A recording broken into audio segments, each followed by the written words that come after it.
ভারত অস্ট্রেলিয়ার boxing day টেস্টের প্রথম দিন থেকেই শুরু হওয়া উত্তেজনা এখন ক্রিকেট বিশ্বে আলোচনার কেন্দ্রবিন্দু। বিরাট কোহলির সাথে অস্ট্রেলিয়ার নবাগত ব্যাটার স্যাম কনস্টাসের ধাক্কাধাক্কি থেকে শুরু করে মাঠে ভক্তের ঢুকে পড়ার ঘটনা সবকিছুই যেন মাঠের বাইরের আলোচনার নতুন মাত্রা যোগ করেছে। প্রথম দিনের রেস না কাটতেই দ্বিতীয় দিনে মাঠে ঘটল আরেকটি অপ্রত্যাশিত ঘটনা। একজন ভক্ত নিরাপত্তা ভেদ করে মাঠে প্রবেশ করেন এবং কোহলির দিকে ছুটে যান। ভক্তটি কোহলিকে জড়িয়ে ধরার চেষ্টা করেন, যাতে বিরক্ত প্রকাশ করে কোহলি। রোহিত শর্মা এই ভক্তকে থামানোর চেষ্টা করলেও ব্যর্থ হন। এই ঘটনায় খেলা কিছুক্ষণ বন্ধ ছিল। পরে নিরাপত্তা কর্মীরা মাঠ থেকে ওই ভক্তকে সরিয়ে নিলে খেলা আবারও শুরু হয়।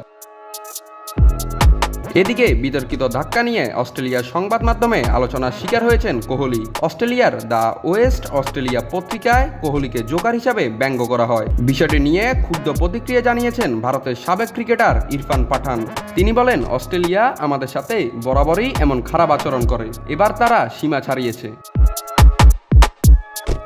কোহলির এ ঘটনা শুধুমাত্র মাঠের লড়াইয়ের মধ্যে সীমাবদ্ধ নেই। শাস্তি, সমালোচনা এবং মিডিয়ার তোপের মুখে ভারতীয় ক্রিকেট ভক্তদের ক্ষোভ বেড়েই চলেছে। মাঠের বাইরের এই আলোচনা কি কোহলির পারফরম্যান্সে প্রভাব ফেলবে তা দেখার অপেক্ষায় ক্রিকেট বিশ্ব। নাত রাহুল, নিউজ না স্পোর্টস।